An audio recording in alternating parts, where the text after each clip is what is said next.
Howard Hughes was a 20th century icon, although his legend was ultimately built mainly around his eccentricity. But in the 1930s and 40s, a less oddball Hughes was renowned as a successful businessman, record-breaking and fearless aviator, and accomplished film impresario.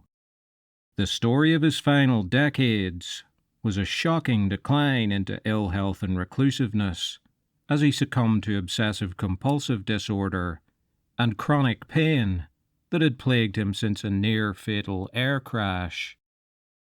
Hughes was born into vast wealth.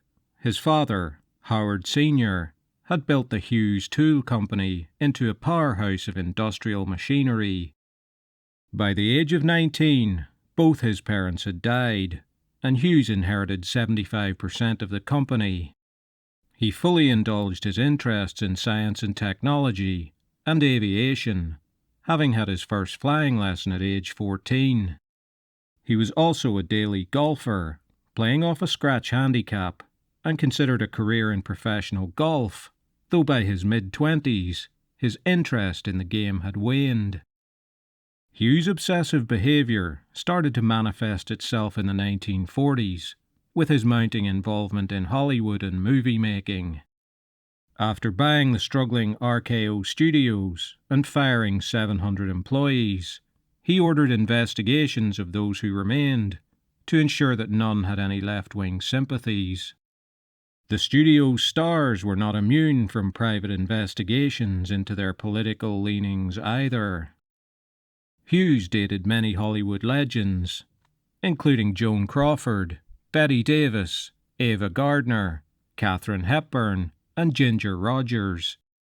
But his decades-long on-and-off relationship with Jean Peters would raise eyebrows.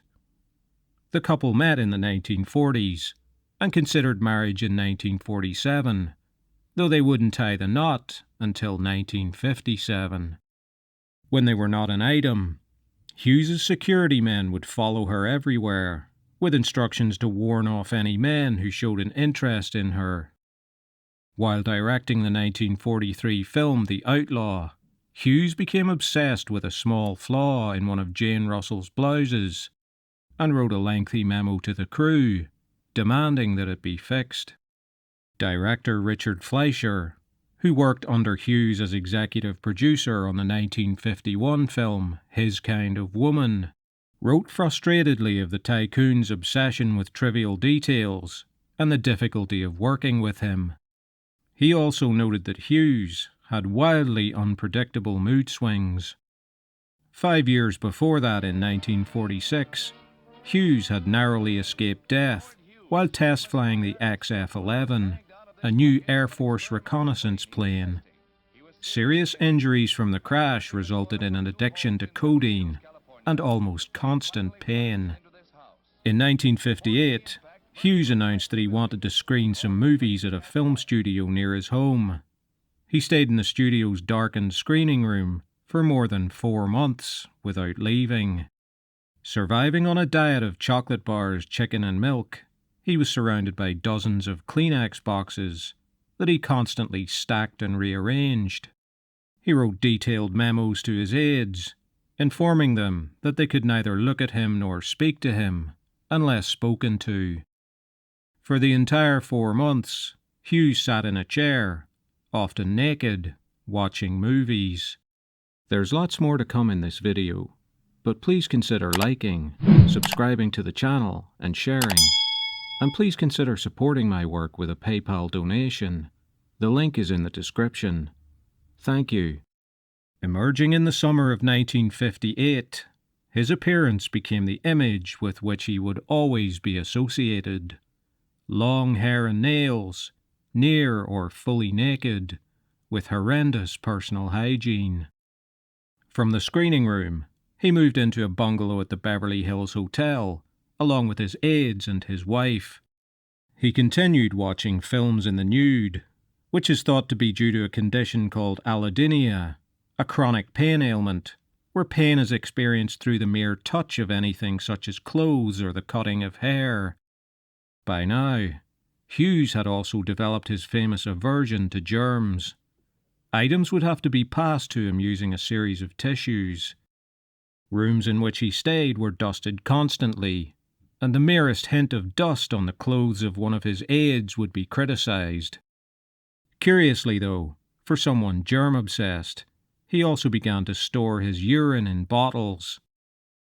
By the 1960s, Hughes had completely withdrawn from public view, flitting between a series of hotels in the US, the Bahamas, and Canada. Settling in Las Vegas in late 1966, he avoided conflict with the owners of the Desert Inn by simply buying the hotel. The 8th floor became the center of his business operation, while the 9th was his personal penthouse. He then bought other casinos in Vegas, including the Silver Slipper, reportedly because its neon slipper sign kept him awake at night. When he finally left the Desert Inn, staff discovered that the curtains in his hotel room had never been opened. A panel of aides ran the minutiae of his business empire and catered to his every whim. On hearing that Hughes liked Baskin-Robbins' now discontinued banana nut ice cream, they secured a bulk shipment from the manufacturers of 350 litres. A few days after it arrived, Hughes casually announced that he didn't like it anymore, and the hotel was forced to give it away free to customers for a year. Jean Peters filed for divorce in 1970, having not seen Hughes in years and only speaking to him on the phone.